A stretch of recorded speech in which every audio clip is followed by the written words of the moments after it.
ሰላም ጤና ይስጥልኝ እንደምን አመሻችሁ። የዕለቱን ዜናዎች ይዤ ቀርቤያለሁ። የፌዴራል አቃቤ ሕግ በ2 ሚሊዮን ብር በላይ ዝውውርና በሰው መነገድ ወንጀል በተሳተፉ 28 ተከሳሾች ላይ ክስ መሰረተ። የፌዴራል አቃቤ ሕግ 1800 የሚሆኑ ሰዎችን በህገወጥ መንገድ በማዘዋወር በከባድ የሰው ልጅ መነገድና በህገወጥ የገንዘብ ዝውውር ወንጀል በተሳተፉ 28 ተከሳሾች ላይ በፌዴራል ከፍተኛ ፍርድ ቤት ልደታ ምድብ ችሎት ክስ መመስረቱን ፍትህ ሚኒስቴር አስታውቋል። ተከሳሾች የተደራጀ የወንጀል ቡድን በመስረትና ሰዎችን በሊቢያ በኩል ወደ አውሮፓ በማሻገር ማታለል እጅግ አሰቃቂ ለሆነ እንግልትና ዝርፊያ ያደርገዋል ተብሏል። የአቃቤ ሕግ ክስ ተከሳሾቹ በሰሯቸው ሌሎች ደላሎችን በማልመል ሰዎችን የተሻለ ኑሮ እንዲያገኙ በማሳመን ወደ ባህር ዳርና ጎንደር በመላክ በዛ በኩል ወደ ሱዳን ድንበር በህገወጥ መንገድ ሲያስወጡ መቆየታቸውን ያመለክታል። ተጎጂዎቹ የኢትዮጵያ ድንበር ካለፉ በኋላ በሊቢያ የሚገኙ መጋዘኖች ውስጥ እንዲታጎሩ በማድረግ በህይወት ለመቆየት ብቻ የሚያበቃ ምግብ የተሰጣቸው ለቤተሰቦቻቸው በመደወል ከፍተኛ ገንዘብ ሲጠይቅባቸው እንደነበር ተገልጿል። ገንዘብ በፍጥነት መክፈል ያልቻሉ ተጎጂዎች እጅግ አሰቃቂ በሆነ ሁኔታ እየተደበደቡና እየተሰቃዩ ምስላቸው በቪዲዮ ተቀርጾ ወደ ቤተሰቦቻቸው በመላክ ከፍተኛ ጫና ይደረግባቸው እንደነበር ክሱ ያሳያል።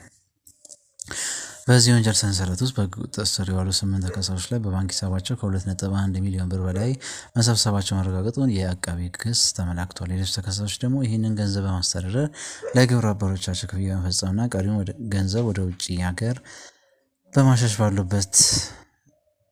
በማሸሽ ሀብት ሲያፈሩበት ተገኝተዋልም ተብሏል። በጥቅሉ 1800 ሰዎች በዚህ ህገወጥ ገንዘብ የተሳተፉ ማንነታቸው ከተለዩ 85 ሰዎች መካከል የሁለት ሰዎች ህይወት ማለፉ ተረጋግጧል። በተጨማሪም 2 ሰዎች በድብደባ ምክንያት ለበሽታ ሲዳረጉ 18 ሰዎች ደግሞ ያሉበት ሳይታወቅ መቅረቱ በክሱ ተካቷል። አቃቤ ሕግ ተከሳሾቹን በከባድ የሰው ልጅ መነገድ በወንጀል የተገኘ ገንዘብ ህጋዊ አስመስሎ ማቅረብና በህገወጥ ሐዋላ ወንጀሎች ከሷቸዋል። በተደረገ የፋይናንስ ምርመራ ተከሳሾቹ ያፈሩ ቤቶችና ተሽከርካሪዎች በተጨማሪም ከ1 ሚሊዮን ብር በላይ በጥሬ ገንዘብ ታግዶ ይገኛል። ክሱ በሊቢያ መስመር የሰው ልጅ የሚነግዱ ዋና ሰዎች ላይ ያተኮረ ሲሆን በምርመራው ሂደት የፍትህ ሚኒስቴር፣ የፌዴራል ፖሊስ፣ የብሔራዊ መረጃና ደህንነት አገልግሎት እንዲሁም የፋይናንስ መረጃ ደህንነት የተሳተፉ ሲሆን በቀጣይ መሰል ወንጀሎችን ለህግ የማቅረብና ንብረት የማስወረድ ስራ ተጠናክሮ እንደሚቀጥል ተገልጿል። ብሔራዊ ምርጫ ቦርድ ኢህአፓና መኢአድን ጨምሮ 8 ተቃዋሚ ፓርቲዎችን ከእጩዎች የዲጂታል ምዝገባ ጋር በተያያዘ ሰሞኑን ያቀረቡት ቅሬታ አግባብነት የሌለውና የእጩዎች ምዝገባ ከማስተጓጎል ያለፈ ምንም ጥቅም የሌለው ነው በማለት አጣጣለ። ቦርዱ ከብሔራዊ መታወቂያ ውጪ ለቀጣዩ ምርጫዎች የእጩዎች ምዝገባ የጠየቀው አዲስ ሰነድ ወይም ማስረጃ እንደሌለ ለፓርቲዎቹ ቅሬታ በሰጠው ምላሽ ገልጠዋል።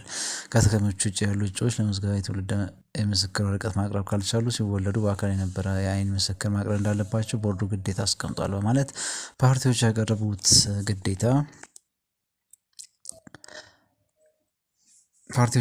ቅሬታ ስህተት አለበት ያለ ቦርዱ የውልደት ምስክር ወረቀት ማቅረብ ያልቻለ እጩ የሚወዳደርበት የምርጫ ክልል መወለዱን የሚያውቁ የሰው ምስክሮች ማረጋገጥ እንዲችል አማራጭ ማስቀመጡን አብራርተዋል። ቦርዱ እጩዎችን ከወከሏቸው ፓርቲዎች እውቅና ውጪ ራሳቸውን ከእጩነት ማግለል እንደሚችሉ ተፈቅዷል የተባለው ቅሬታም ከአሰራር ውጪ የሆነ ቅሬታ ነው ሲል አስተባብሏል።